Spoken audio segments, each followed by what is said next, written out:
Goeiemiddag julle. Ag, dis weer 'n wonderlike eer voorreg om saam met julle te kuier. Ek wys maar net die view wat hier agter my is. Nou lekker by reën gehad. En ja, dit is so wonderlik God se genade water wat ek dit altyd noem. Ek gaan met julle vandag praat oor tyd. God se gebed as ons bid vir die Here en ons dink hy hoor ons nie, of ons bid en bid en bid vir jare vir ietsie en dan gebeur dit nie en dan dink ons die Here hoor ons nie. Maar ek wil vandag vir julle iets lees en dan wil ek iets daaroor sê, sommer so saam met die video. God antwoord soms op nommer 99. My man sê altyd God is so ongemaklik betyds en dit is so waar. Abraham het die Here geglo. Vir die Here was dit goed dat Abraham so op hom vertrou het. Soms bid ons vir dae, maande, jare oor iets en dan gebeur daar niks. Dan verloor 'n mens mos maar jou moed.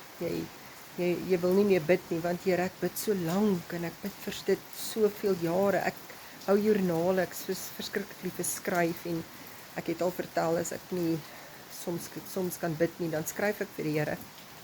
En as ek teruggaan in my joernale, dan is dit 'n wonder hoeveel keer het God my regtig uit daai situasie uitgehaal waar ek gedink het hy het my nie gehoor nie. Soms bid ons vir iets spesifieks en dan is dit asof dit net nie, daar kom net nie 'n deurbraak nie en dan hou 'n mens soms op met bid. Maar weet jy wat? Jou gebede bly daar waar jy bid. Dit gaan nie weg nie. Jy het die woorde gespreek en dit word neergeskryf, kan jy maar sê. Die engele skryf dit neer, soos hulle sê. Dis asof die uitkoms maar net nie kom nie en ons gebede nie beantwoord word nie. En dan sukkel ons soms om ons Vader te bly vertrou. Dis sulke tye wanneer ons weer die woordbeloftes ons eie moet maak en moet onthou dat ons 'n God aanbid wat onder alle omstandighede en deur alle tye getrou bly. En wanneer ons so bly vertrou, bly bid en bly glo, sal ons Vader ons gebede beantwoord op maniere waarvan ons self nooit sou kon dink nie. Dis dan wanneer hy uitkomsantwoorde en seën gee, meer as wat ons ooit voorgevra het. Miskien beleef jy ook op hierdie oomblik in nommer 99 geloof en wonder jy of wanneer jou Vader dan uitkoms gaan gee. Onthou dan, jou Vader hoor jou hart. God hoor jou hart. Weet wat jou behoeftes is. Ken jou toekoms. Bly jy maar net getrou. Hy is en hy is nooit te laat nie. Ek het vir jare gebid vir 'n saak. En as ek sê ek het gebid vir 'n saak, praat ek van 38 jaar. En dan wanneer ek het soveel keer wat ek in my joernale terugkyk, dan dink ek, Here, ek weet nie hoekom ons nie hierdie gebed verhoor nie. Maar weet julle, daar moet 'n tydperk verbygaan, sodat alles in vervulling kan kom. Daar moes goed gebeur om God se antwoord op daai gebede. Daar moes groei plaasvind. En as ek sê groei, dan bedoel ek regtig groei. Die gebed wat ek gebid het vir soveel jare, ek wil nie dit nou op hier noem nie, maar op een dag het al hierdie punte bymekaar gekom. Een dag. En ek kon nie glo dat ek vir soveel jare gebid het en geglo dat God my nie meer hoor nie. En toe op een dag kom alles bymekaar. En ek was verstom want ek was eintlik sprakeloos toe die gebed verhoor word. En God doen niks half nie.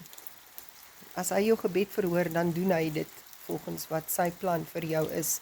Glo my. En ek sê vandag dankie. Dankie Here dat ek nooit opgehou bid het nie. Ek het God vertrou vir 'n uitkoms, vir 'n antwoord. En hy het al het sy tyd gehad en geneem om daardie gebed te antwoord. So moenie ophou bid nie. Julle bid en bid. Daar's 'n liedjie van Bram Kramer wat sing bid sonder ophou, bid. En dit is so, ons moet regtig nooit ophou bid nie.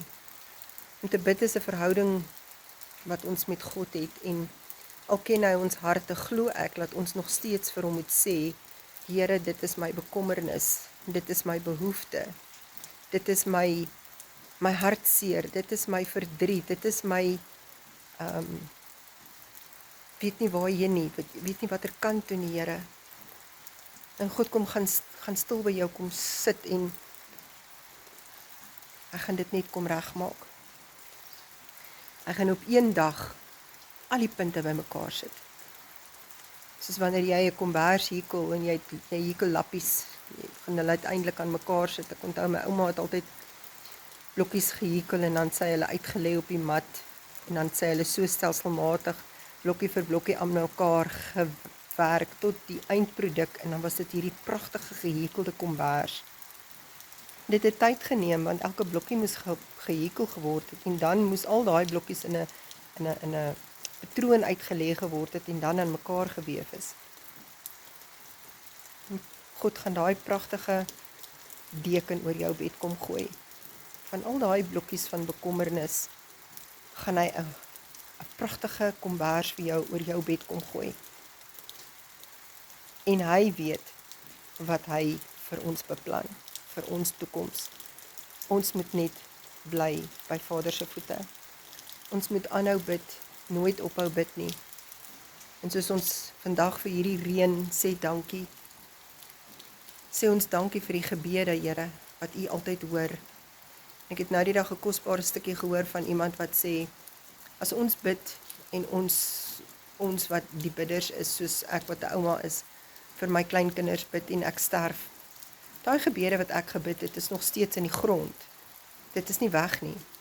So as ek bid vir my kleinkinders, vir gesonde huweliksmaats, beteken dit nie wanneer ek sterf, dat daardie gebede uitgevee is nie.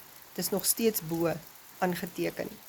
En dit sal nog steeds tot uitvoer kom. So vandag wil ek vir julle net vra, moenie ophou bid nie. Glo en vertrou. Al voel dit nou vir jou die donker kom maak, 'n kombersie om jou. God is lig. God is altyd daar, maar op sy tyd. En daarom wil ek regtig vandag vir julle bemoedig en net sê, bid sonder ophou. Vader, ek wil vandag vir U loof en prys. Here, dat U altyd weet wat U plan is vir ons. Dat ons kan weet dat U ons woorde nooit leeg terugkom nie, Vader.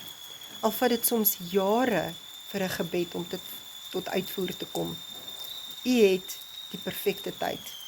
Vader, dankie dat ons gebede opgeskryf word en dat dit nie uitgevee word en sê, ek gaan nou nie aan hierdie gebed of daai gebed aandag gee nie. Here, U doen altyd. Dankie, Abba Vader. Al die lof en al die eer kom U toe. In Jesus se naam, amen. Julle moet 'n geseënde middag verder hê. Lekker reën weer. Bly geseënd. Ons praat weer, hoor. Tata.